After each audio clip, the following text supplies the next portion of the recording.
Thank you. Thank you.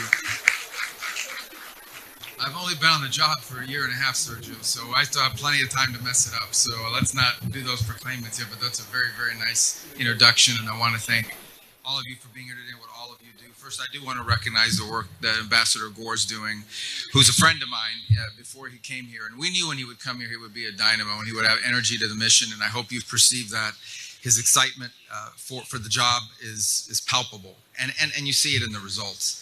Second, I want to thank all of you to help us here in this mission. And let me begin, and I don't think our folks will be offended if I do this. I always begin by recognizing and thanking our locally employed staff.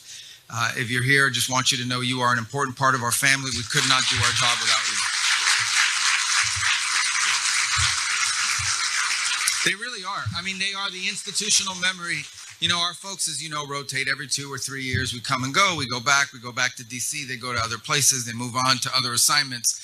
But every time a new officer comes in, every time someone new comes in, it is that institutional memory of the locally employed staff that allows us to avoid the early pitfalls, learn from the past, and hit the ground running. And so we're grateful to all of you for what you do. I want to comment about 2 things. First, about this building. I'm glad to be here. I believe in I know that in my year and a half as Secretary of State, it's the first new building that I get a chance to cut the ribbon on or inaugurate. So, and obviously this facility, because of all the upgrades it provides us, it makes it easier for you to do the job. But I think, as Ambassador Gore outlined a moment ago, the building stands as more than just brick and mortar. It's more than just the structure. It is, I hope, a sign of our commitment to this important relationship between the United States and India. It is, this relationship between our 2 countries is at the cornerstone of our approach to the Indo-Pacific.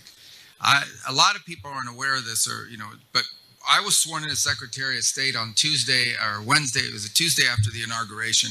Within the hour, I was at the State Department, spoke briefly, as is tradition, in the lobby of that building to our staff, and then went immediately upstairs to the 8th floor. And my very first meeting officially as Secretary of State was a meeting of the Quad. And we were going to renew that. We did it again last year in a different setting, and we chose to do it here. We wanted to do it here, not just because of our commitment to that structure of work, but also as a tangible sign of what an important role India plays in the United States and in our posture and in our approach to the Indo-Pacific.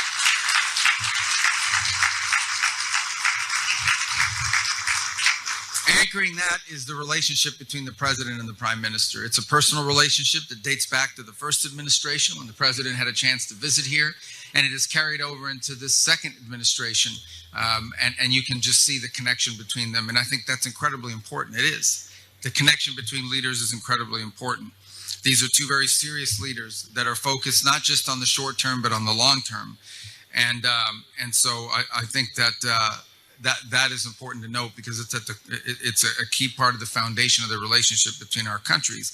And just in the past year, we've seen this partnership deepen in ways that don't often make headlines or aren't splashy, but are important and real and tangible and enduring.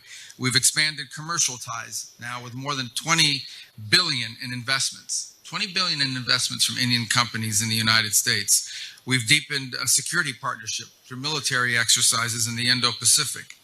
And of course, as part of that, we recognize that an orderly and a secure consular system is vital to solidifying this important relationship.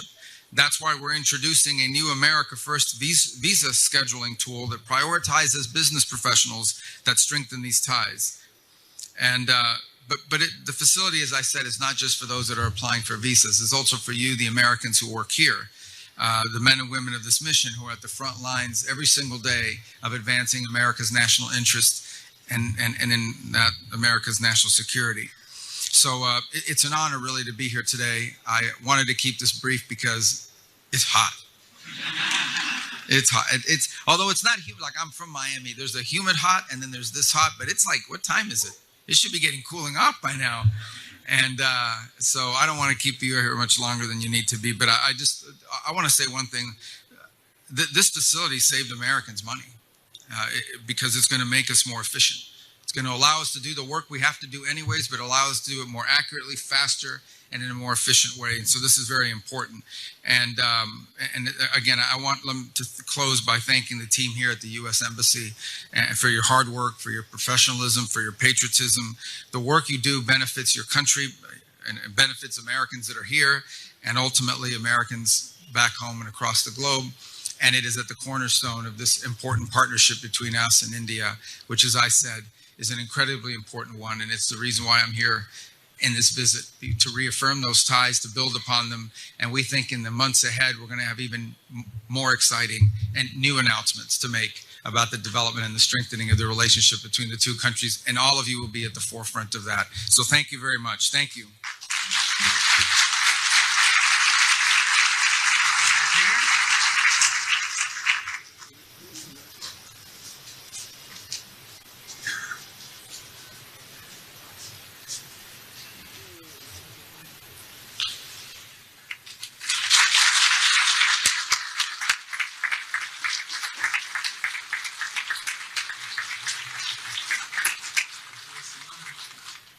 That's my first plaque.